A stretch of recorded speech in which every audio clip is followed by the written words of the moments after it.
Welcome to Flavors of India.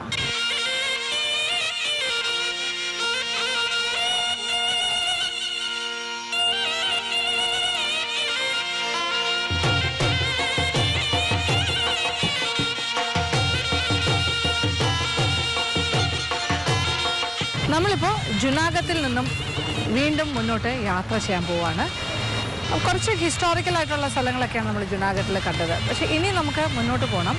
ഇനി നമ്മൾ പോകുന്ന ദിയു എന്ന് പറയുന്ന ദമൻ ദിയു ഏരിയയിലേക്കാണ്. ആ റൂട്ടിൽ തന്നെയാണ് ഫേമസ് ആയിട്ടുള്ള സോമനാഥ് ടെമ്പിൾ. അത് സൗരാഷ്ട്ര റീജിയനിലാണ്, വെസ്റ്റേൺ കോസ്റ്റ് ഓഫ് ഗുജറാത്തിലാണ്. അപ്പോൾ ആ ഭാഗത്തേക്കാണ് നമ്മൾ, വീറാവലിൻ്റെ അടുത്താണ് ഈ സോമനാഥ് ടെമ്പിൾ. ഏകദേശം എനിക്ക് തോന്നുന്നു ഇനി ഒരു 75 കിലോമീറ്റർ സഞ്ചരിച്ച് കഴിഞ്ഞാൽ നമ്മൾ സോമനാഥ് ടെമ്പിൾ എത്തും. അവിടെ നിന്ന് എഗെയിൻ ഒരു 75 സഞ്ചരിച്ച് കഴിഞ്ഞാൽ ദിയു എന്ന് പറയുന്ന സ്ഥലത്ത്. ദിയു ദമനൊക്കെ നമ്മൾ പഠിച്ചിട്ടില്ലേ, കേന്ദ്രഭരണ പ്രദേശങ്ങളാണ്, യൂണിയൻ ടെറിട്ടറീസ്. പണ്ട് പോർച്ചുഗീസുകാരുടെ അധീനതയിലായിരുന്നു, അവരുടെ ഒരു ചെറിയ സാമ്രാജ്യം പോലെ വെച്ചിരുന്നതാണ്, അവരുടെ കോളനിയായിരുന്നു. അപ്പോൾ എന്തായാലും ഇതെല്ലാം തന്നെ ഗുജറാത്തിൻ്റെ സൗരാഷ്ട്ര റീജിയനിലൂടെയാണ് നമ്മളിപ്പോൾ സഞ്ചരിച്ചുകൊണ്ടിരിക്കുന്നത്. അപ്പോൾ ഇനിയൊരു ചെറിയ യാത്രയാണ്, നേരെ പോകുന്നു സോമനാഥ് ടെമ്പിൾ.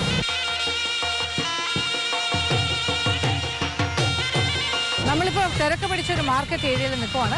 ഇത് നമ്മൾ സോമനാഥ് ടെമ്പിളിൻ്റെ ഭാഗത്തേക്ക് പോകുന്ന വഴിക്ക് അപ്രാസി എന്ന് പറയുന്ന ഒരു സ്ഥലമാണ്.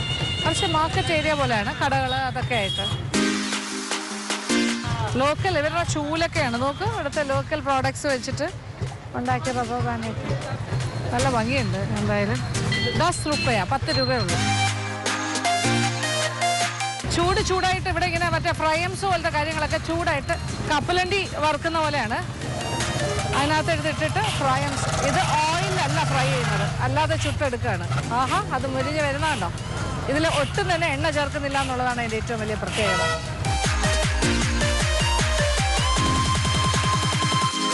ഇത് ഘാട്ടിയ വറുത്തോണ്ടിരിക്കുന്നു. എല്ലാം കടലമാവിൻ്റെ പരിപാടിയാണ്. ഇത് ഡോക്ല, പിന്നെ ജിലേബി. ഇത് ഘാട്ടിയുടെ മേക്കിംഗ് ആണ്. കടലമാവ്, സോഡാപ്പൊടി, ജീരകം, ഉപ്പ് എല്ലാം കൂടി ചേർത്ത് കുഴച്ചിട്ട് അതിങ്ങനെ നീളത്തിനുള്ളൊരു പീസാക്കിയിട്ട് ഇങ്ങനെ പലകയിൽ വെച്ച് നന്നായിട്ട് പരത്തി കത്തി കൊണ്ട് ഇങ്ങനെ നീളത്തിന് എടുത്തിട്ട് അത് എണ്ണയിലിട്ട് വറുത്ത്, അത് ഘാട്ടിയ. അപ്പോൾ ഇതാണ് നമ്മുടെ ചൂടായിട്ട് അവരുണ്ടാക്കി കൊടുക്കുന്ന സാധനം. അതായത് കുറച്ച് എടുക്കുമ്പോൾ സോഫ്റ്റ് ആണ്, പക്ഷേ ഇതിനെ തണുക്കുമ്പോൾ നല്ല ഹാർഡാവും, കരുകരിപ്പ് ഉണ്ടാവും. അതാണ് ഘാട്ടിയ വാങ്ങുന്നത്. അപ്പോൾ ഇതിൽ വേറെ കൂടുതൽ കാര്യങ്ങളൊന്നുമില്ല. കടലമാവ്, പിന്നെന്താ മല്ലിയില, പിന്നെ മേത്തി ലീവ്സ്, അതായത് നമ്മുടെ ഉലുവയുടെ ഇല, ഉപ്പ് എല്ലാം കൂടി ചേർത്ത് മിക്സ് ചെയ്തിട്ട് ചെറിയ പിഞ്ച് ചെയ്തിടുകയാണ്. അതിലും കുറച്ച് സോഡാപ്പൊടി ഉണ്ടാവും. അതാണ് അവരുടെ ബജിയ. എല്ലാവരും കൂടെ പൊതിയല്ലോ എൻ്റെ. അപ്പോൾ കംപ്ലീറ്റ് ക്രൗഡാ. മെയിൻ റോഡിന്റെ സൈഡിലെ വിശേഷങ്ങളാണ് നമ്മളിപ്പോൾ കണ്ടുകൊണ്ടിരിക്കുന്നത്. നല്ല തിരക്ക് പിടിച്ച റോഡാണിത്.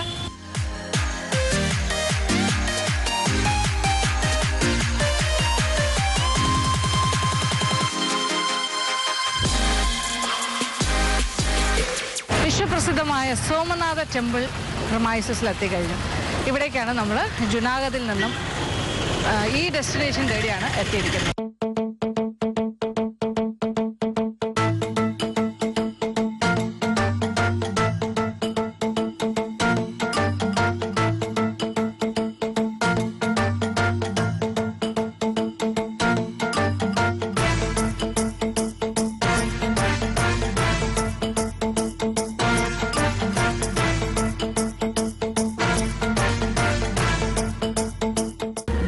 ഇതൊരു ഭയങ്കര ഒരു സ്ട്രാറ്റജിക് പോയിന്റ് ആണ്. വെസ്റ്റേൺ കോസ്റ്റ് ഓഫ് ഗുജറാത്തിലാണ് ഈ സോമനാഥ് ടെമ്പിൾ സ്ഥിതി ചെയ്യുന്നത്. ആ ഷിക്കാരയുടെ മുകളിലൊരു ഫ്ലാഗ് പോസ്റ്റ് കാണുന്നുണ്ടല്ലോ, അത് ആ ക്ഷേത്രത്തിൻ്റെ ഒരു ഐഡന്റിറ്റിയാണ്. ഏറ്റവും മേളിൽ കാണുന്ന ആ ഫ്ലാഗും ആ ഗോപുരവും. പ്രഭാസ് പത്താൻ എന്ന് പറയുന്ന വീറാവലിനടുത്തുള്ള സ്ഥലത്താണ് സോമനാഥ് ക്ഷേത്രം സ്ഥിതി ചെയ്യുന്നത്. Saurashtra region of Gujarat, western coast of Gujarat, വീറാവലിൻ്റെ അടുത്ത് പ്രഭാസ് പത്താൻ. ശരിക്കും പറഞ്ഞാൽ ഈ സോമനാഥ് ടെമ്പിളിൻ്റെ ചരിത്രം എന്ന് പറഞ്ഞാൽ നമ്മൾ കോളേജിൽ സ്കൂൾസിൽ എല്ലാം ഹിസ്റ്ററി ലെസൺസിൽ പഠിച്ചിട്ടുള്ള കാര്യമാണ്. സോമനാഥ് ടെമ്പിള് റെയ്ഡ് ചെയ്തു, ഇവിടെ ലൂട്ട് ചെയ്തു എന്നൊക്കെ പറഞ്ഞിട്ട് പണ്ടത്തെ കുറേ മുസ്ലിം ഇൻവേഡേഴ്സ് വന്നിട്ട് അതിനെക്കുറിച്ചെല്ലാം പറയുന്നത് ഈ സോമനാഥ് ടെമ്പിളിനെ കുറിച്ചാണ്. എത്രയോ പ്രാവശ്യം മുസ്ലിം ഇൻവേഡേഴ്സിൻ്റെ ആക്രമണത്തിൽ നിലംപരിശായി പോയ ഈ സോമനാഥ് ടെമ്പിള് പിൽക്കാലത്ത് വീണ്ടും റീബിൽഡ് ചെയ്തിട്ടാണ് ഈ ഒരു ഇപ്പോഴത്തെ ഒരു പ്രസന്റ് സ്റ്റേറ്റിൽ എത്തിക്കുന്നത്. ഇപ്പോൾ ഈ പ്രസന്റ് സ്റ്റേറ്റിൽ നിൽക്കുന്ന ഈ ഒരു ക്ഷേത്രത്തിന് ഇപ്പോൾ കാണുന്ന ഈ ക്ഷേത്രവും ഗോപുരവും എല്ലാം 1951 പണി കഴിപ്പിച്ച ടെമ്പിൾ കോംപ്ലക്സ് ആണ്. ഈ ഒരു ക്ഷേത്രം ഇതൊരു വളരെ വെൽത്തി ആയിട്ടുള്ളൊരു ക്ഷേത്രമായിരുന്നു. ഒരുപാട് ഡയമണ്ട്സും അങ്ങനെ ഒരുപാട് കാര്യങ്ങൾ, ഒരുപാട് സ്വത്ത് അല്ലെങ്കിൽ പണമുള്ളൊരു ക്ഷേത്രമായിട്ടാണ് വെച്ചിരുന്നത്. ഈ സോമനാഥ് ടെമ്പിളിൻ്റെ ഒരു സ്ട്രാറ്റജിക് പൊസിഷൻ ഇതെല്ലാം തന്നെ വളരെ പ്രധാനമാണ്. കാര്യം ഇതൊരു കടലിൻ്റെ മുനമ്പിലാണ് സ്ഥിതി ചെയ്യുന്നത്. ഇതൊരു എൻഡ് പോർഷനാണ്, വെസ്റ്റേൺ കോസ്റ്റിൻ്റെ എൻഡ്. അപ്പോൾ ഇങ്ങനെയെല്ലാം നോക്കുമ്പോൾ ഇത് ഏറ്റവും കൂടുതൽ ആക്രമിക്കപ്പെട്ട ഒരു ക്ഷേത്രമാണ്. ഇത് ഒന്നുമില്ല നാമാവശേഷമാക്കുന്ന ഡിമോളിഷ് ചെയ്തിട്ട് വരെയുണ്ട്. എന്നിട്ട് ഈ ക്ഷേത്രം എഴുതുന്ന സ്ഥലത്ത് ഒരു മോസ്ക് ഉണ്ടായിരുന്നു, അതും ഇവിടെ നിന്ന് മാറ്റിയിട്ടാണ് ഇപ്പോഴത്തെ ഈ ക്ഷേത്രം ഈ ഒരു അവസ്ഥയിലേക്ക് പണിത് നിർത്തിയിരിക്കുന്നത് 1951. ഈ ക്ഷേത്രം ഇന്ത്യൻ ലാൻഡ് മാസിൻ്റെ first point on land north to the south pole, അങ്ങനെയാണ് സ്ട്രാറ്റജിക് ആയിട്ടാണ് ഇത് നിൽക്കുന്നത്. ഈ ക്ഷേത്രത്തിൻ്റെ ഷിക്കാര എന്ന് പറയുന്ന ആ ഗോപുരത്തിൻ്റെ മുകൾ ഭാഗം 15 മീറ്റേഴ്സ് ആണ് ഹൈറ്റ്, 15 മീറ്റർ പൊക്കത്തിലാണ്. അതിന് 8.2 മീറ്റർ ടോളായിട്ട് അല്ലെങ്കിൽ 8.2 മീറ്റർ പൊക്കത്തിലുള്ള ഒരു ഫ്ലാഗ് പോസ്റ്റ് ഉണ്ട്. അതിൻ്റെ മേളിലാണ് ആ ഫ്ലാഗ് ഇങ്ങനെ വീശിക്കൊണ്ടേയിരിക്കുന്നത്. അത്രയും മനോഹരമാണ് ആ ദൃശ്യം കാണാൻ. ക്ഷേത്രത്തിൻ്റെ ഒരു സ്ട്രക്ചർ, ഇപ്പോൾ കാണുന്ന ക്ഷേത്രത്തിൻ്റെ ഒരു സ്ട്രക്ചർ എന്ന് പറഞ്ഞാൽ കൈലാശ മഹാമേരു പ്രസാദ് സ്റ്റൈൽ എന്ന് പറയുന്ന Chalukya style of Hindu temple ആർക്കിടെക്ചറിൽ 1951 മെയ്യിലാണ് ഇതിൻ്റെ റീകൺസ്ട്രക്ഷൻ പൂർത്തിയാകുന്നത്. ഇത് ശ്രീ വല്ലഭായ് പട്ടേലിൻ്റെ, സർദാർ വല്ലഭായ് പട്ടേലിൻ്റെ നേതൃത്വത്തിലാണ് തുടങ്ങിയത്. അത് കംപ്ലീറ്റ് ചെയ്തത് അണ്ടർ KM മുൻഷി, അദ്ദേഹത്തിൻ്റെ ഒരു നേതൃത്വത്തിലാണ് അത് കംപ്ലീറ്റ് ചെയ്തിരിക്കുന്നത്.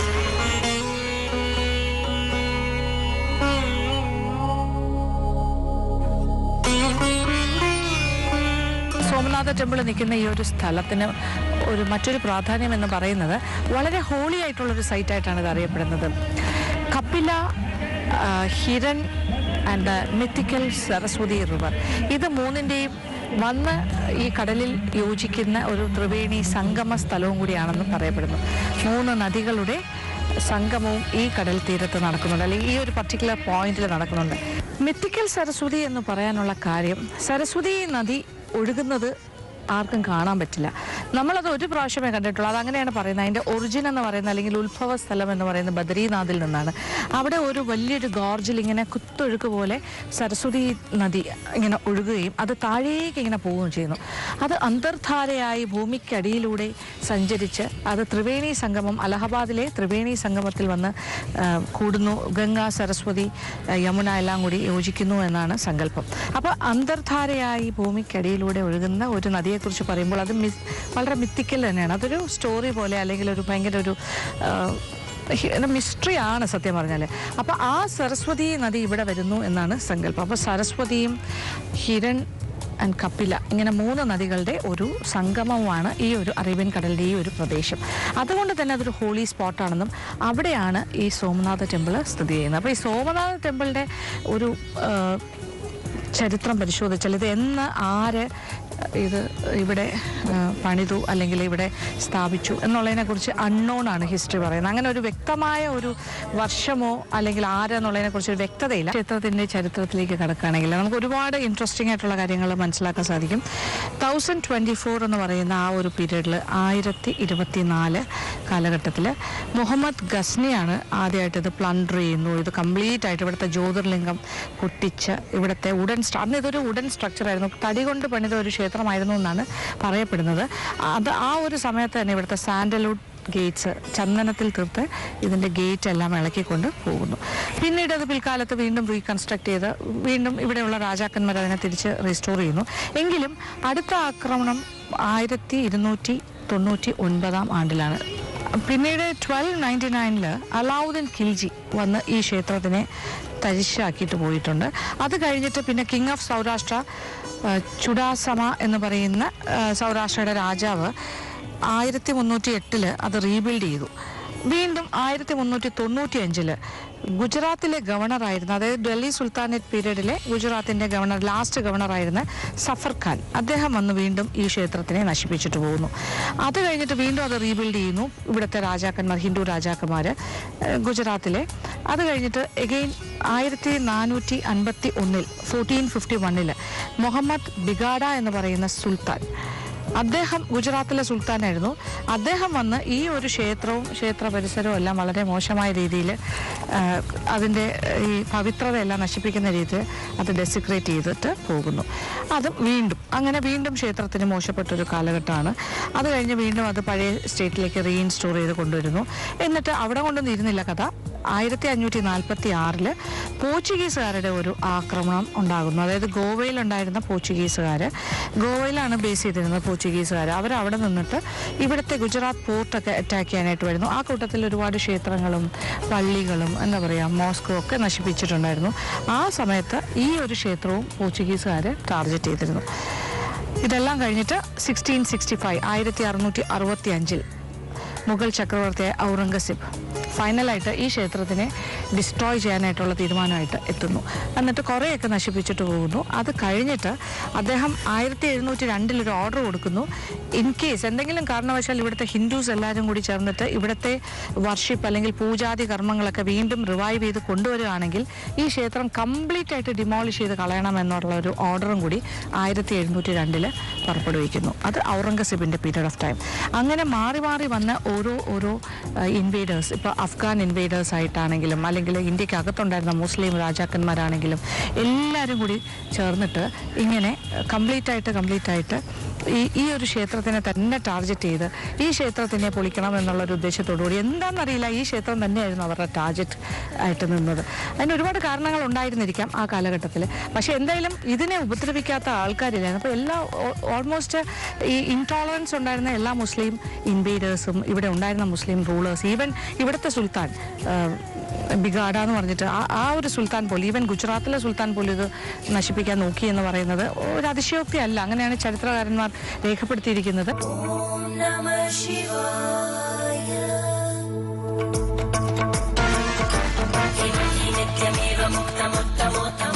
ശിവലിംഗമാണ് ഇവിടുത്തെ പ്രതിഷ്ഠ. ഇത് 12 ശിവലിംഗത്തിലെ ഏറ്റവും പ്രധാനപ്പെട്ട ഫസ്റ്റ് ശിവലിംഗ ഓഫ് ദ 12 ശിവലിംഗാസ് എന്നാണ് പറയുന്നത്. അപ്പോൾ ഇന്ത്യയുടെ പല ഭാഗങ്ങളിലും ഉള്ള പ്രധാനപ്പെട്ട ശിവലിംഗങ്ങളുടെ കൂട്ടത്തിൽ ഇപ്പോൾ രാമേശ്വരത്തും ഉണ്ടൊരു ശിവലിംഗം. ഇതിൻ്റെ കൂടെയുള്ള 12 ജ്യോതിർലിംഗാസ് എന്നാണ് പറയുന്നത്. ഈ 12 ജ്യോതിർലിംഗങ്ങളിൽ ഏറ്റവും നമ്പർ 1 ജ്യോതിർലിംഗമാണ് ഇവിടെ ഉണ്ടെന്നാണ് പറയുന്നത്. ഇവിടെ ശിവലിംഗം എന്ന് പറയുന്ന ഒരു കോൺസെപ്റ്റ് എന്ന് പറയുന്നത് തന്നെ എൻഡ്ലെസ് ആയിട്ടുള്ള ശിവൻ്റെ ഒരു സിംബോളിക് ആയിട്ടുള്ള ഒരു രൂപമാണ് ശിവലിംഗം.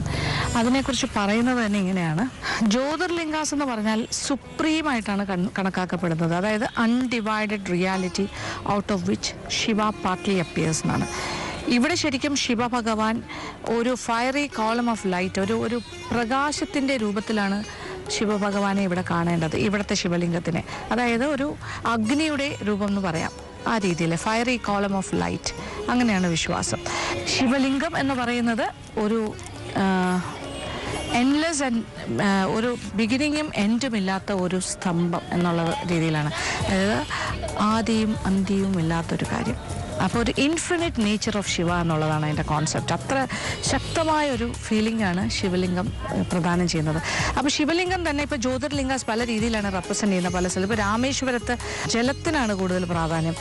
ജലം വെച്ചിട്ടുള്ള പൂജാതി കർമ്മങ്ങളാണ്. പല പല കിണറുകളിൽ നിന്നും വെള്ളം എടുത്തൊഴിച്ചത്, അങ്ങനെ ഒരു ജലസ്നാനം, അതിലൂടെയാണ് ശിവലിംഗത്തിനെ നമ്മൾ പൂജിക്കുന്നത്. ഇവിടെ ഒരു ഫയറി ലൈറ്റ് പോലെ അല്ലെങ്കിൽ ഒരു പ്രകാശമോ അല്ലെങ്കിൽ ഒരു തീ പോലെയോ അല്ലെങ്കിൽ അങ്ങനെ ആ ഒരു കോൺസെപ്റ്റിലാണ് ഇവിടുത്തെ ശിവലിംഗം. ഇത് കാലാകാലങ്ങളിൽ ഇറേസ് ചെയ്ത് പിന്നെ വീണ്ടും കെട്ടി വരുമ്പോൾ സാൻഡ് സ്റ്റോണിൽ ഒരു പ്രാവശ്യം ക്ഷേത്രം ഉണ്ടായിരുന്നു എന്ന് പറയുന്നു. പിന്നെ അത് കഴിഞ്ഞിട്ട് വുഡൻ സ്ട്രക്ചർ ആയിരുന്നു എന്ന് പറയുന്നു. ഇപ്പോൾ അതേ വേറൊരു സ്ട്രക്ചറാണ്, സിമെൻറ്റ് സ്ട്രക്ചറാണ്. ഇങ്ങനെ മാറി മാറി വരുന്ന കാര്യം. അപ്പോൾ വുഡൻ സ്ട്രക്ചർ ആയിരുന്ന കാലത്താണ് സാൻഡൽവുഡിൻ്റെ ഒരു ചന്ദനത്തിൽ തീർത്ത ഗേറ്റ് ഉണ്ടായിരുന്നു എന്ന് പറയുന്നത്. മുഹമ്മദ് ഗസ്നി എന്ന് പറയുന്ന ആ ഒരു അഫ്ഗാൻ ഒരു ഇൻവേഡർ വന്നിട്ട് അദ്ദേഹം അതൊക്കെ എടുത്തുകൊണ്ട് പോയി നാട്ടിലേക്ക്.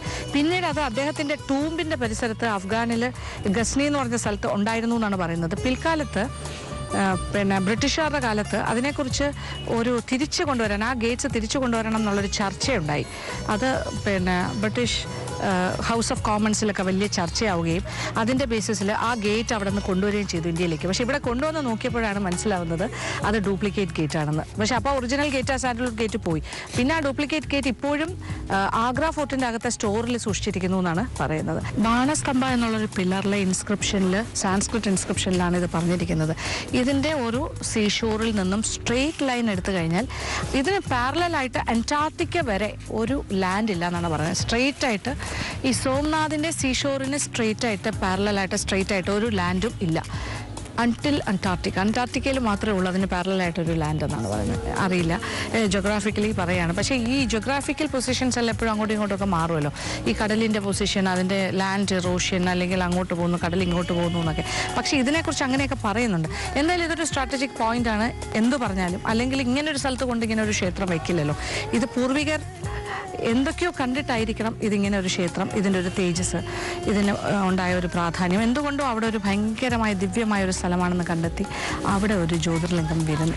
അതാണ് ഏറ്റവും പ്രധാനം. അപ്പോൾ എന്തായാലും ഇത് ഉള്ളിലേക്ക് പോകേണ്ട ഒരു സ്ഥലം തന്നെയാണ്. അപ്പോൾ അവിടേക്ക് പോകുമ്പോൾ ഭഗവാനുള്ള, ഇത് ശിവഭഗവാനും ശിവലിംഗവും ഒക്കെ അല്ലേ, അപ്പോൾ അതിന് വേണ്ടിയിട്ട് പൂക്കളൊക്കെ ഇവിടെ, ഹാരം എല്ലാം കിട്ടും, അതവിടെ കൊടുത്ത് പ്രാർത്ഥിക്കണം. ഭയങ്കര സെക്യൂരിറ്റിയാണ് ഇതിൻ്റെ ചുറ്റും. കാര്യം അത്രയ്ക്ക് സ്ട്രാറ്റജിക് പോയിൻ്റാണ്. ഉള്ളിലേക്ക് പോയി പ്രാർത്ഥിക്കാം.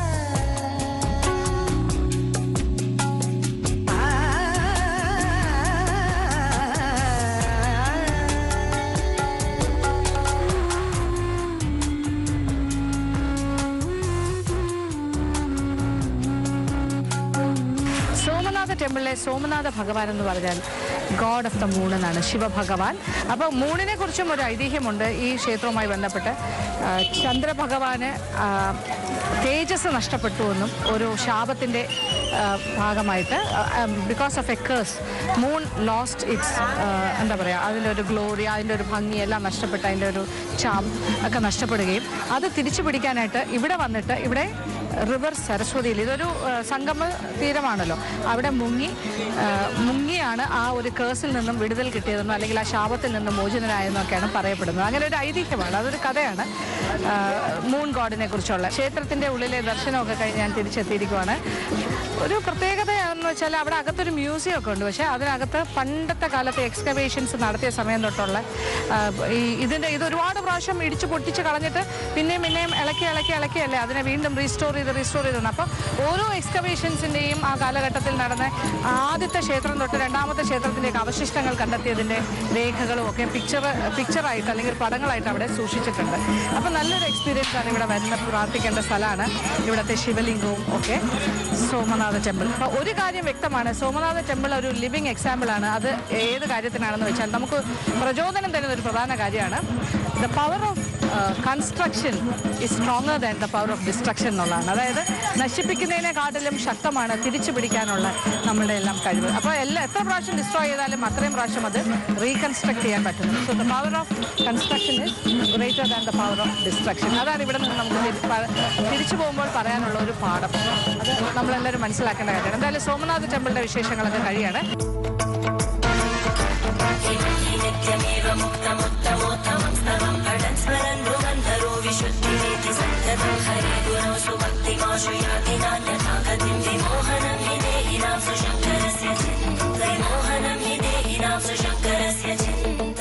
ഏതൊരു ക്ഷേത്ര പരിസരം പോലെ അല്ലെങ്കിൽ പിൽഗ്രിം സെന്റർ പോലെയും ഇവിടെയും കുറേ ഷോപ്സ്, കുറേ കാര്യങ്ങൾ, ഒരു ചെറിയൊരു മാർക്കറ്റ് പോലെ ഉണ്ട് ആ ഭാഗത്തേയും കൂടി. ഇപ്പോൾ ലോക്കലായിട്ടുള്ള ഫ്രൂട്ട്സ്, വെജിറ്റബിൾസ്, ചോളം, പുളി, ബദാം,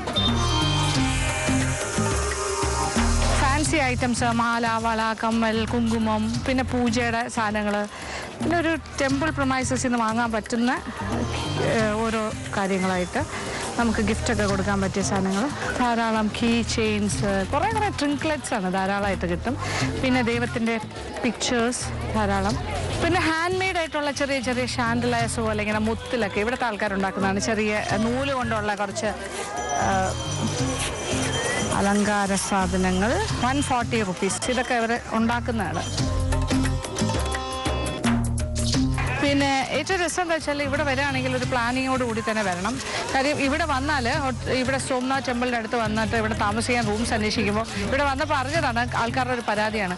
ടൂറിസ്റ്റുകൾ വരുമ്പോൾ അവർ പറയും റൂമൊന്നും കാലിയില്ല, എല്ലാം ഫുള്ളാണെന്ന് പറഞ്ഞിട്ട് ഭയങ്കരമായിട്ട് എക്സ്ട്രാ പൈസ മേടിക്കുന്നു, കൂടുതൽ കാശ്. പക്ഷേ അതേസമയം അവർ താമസിക്കാൻ ചെല്ലുമ്പോൾ മനസ്സിലാവും അപ്പുറം ഇപ്പുറമുള്ള റൂംസ് എല്ലാം കാലിയാണ്. വെറുതെ ഒരു ബിസിനസ് ടാക്ടിക്സ് ആണ്. അപ്പോൾ നേരത്തെ ഓൺലൈൻ ബുക്ക് ചെയ്തിട്ടൊക്കെ വന്നാൽ എളുപ്പമായിരിക്കും.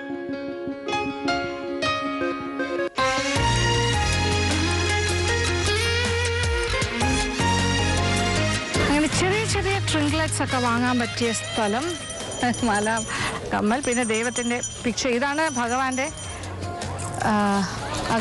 അകത്തെ പ്രതിഷ്ഠ. ഇതാണ് നോക്കൂ, ഇങ്ങനെ ഒരു വലിയ ശിവലിംഗമാണ്. ഇങ്ങനെ വെളിയിൽ നിന്ന് ഇങ്ങനെ പാല് ധാരധാരയായി അതിലേക്ക് വീണുകൊണ്ടേയിരിക്കും ത്രൂ ഔട്ട്. ഇതാണ് സോംനാഥ് ടെമ്പിളിൻ്റെ ഉള്ളിലെ കാഴ്ച.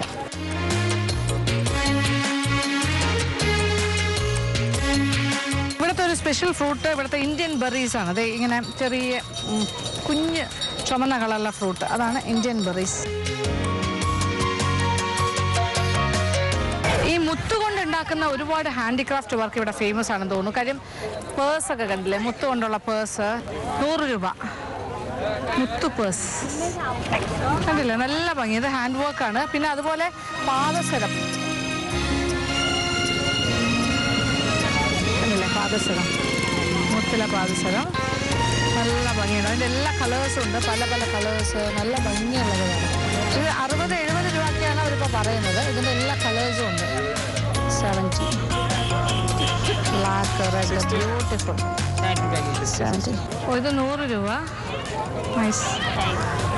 പിന്നെ കീ ചെയിൻ, ഓൾ മുത്ത് ഇതെല്ലാം കൈ കൊണ്ട് ഉണ്ടാക്കുന്നതാണ്, ഹാൻഡ് വർക്ക്. സോംനാഥ് ടെമ്പിൾ പരിസരത്ത് വന്നാൽ ഏറ്റവും കൂടുതൽ നമുക്ക് വാങ്ങാൻ പറ്റിയ സാധനങ്ങൾ ഇങ്ങനെ മുത്തുകൊണ്ടുള്ള ഡെക്കറേറ്റീവ് പീസസ് ആണ്. കണ്ടില്ലേ തൂങ്ങിക്കിടക്കുന്നത്. ഇത് വീടിൻ്റെ അലങ്കാര വസ്തുക്കൾ, പൂജാമുറിയുടെ ഫ്രണ്ടിൽ തൂക്കുന്ന, അങ്ങനെ ഒരുപാട് ഈ മുത്തുകൊണ്ടുള്ള ഹാൻഡ് വർക്ക് ഇഷ്ടം പോലെ കിട്ടും. ഇത് അകത്തോട്ട് നോക്കിയാലും കാണാം. കംപ്ലീറ്റ് മുത്തിൻ്റെ പരിപാടിയാണ് ഇവിടെ. കംപ്ലീറ്റ് നല്ല ലാഭത്തിന് വാങ്ങാൻ പറ്റുന്ന സാധനം ഇതാണ്.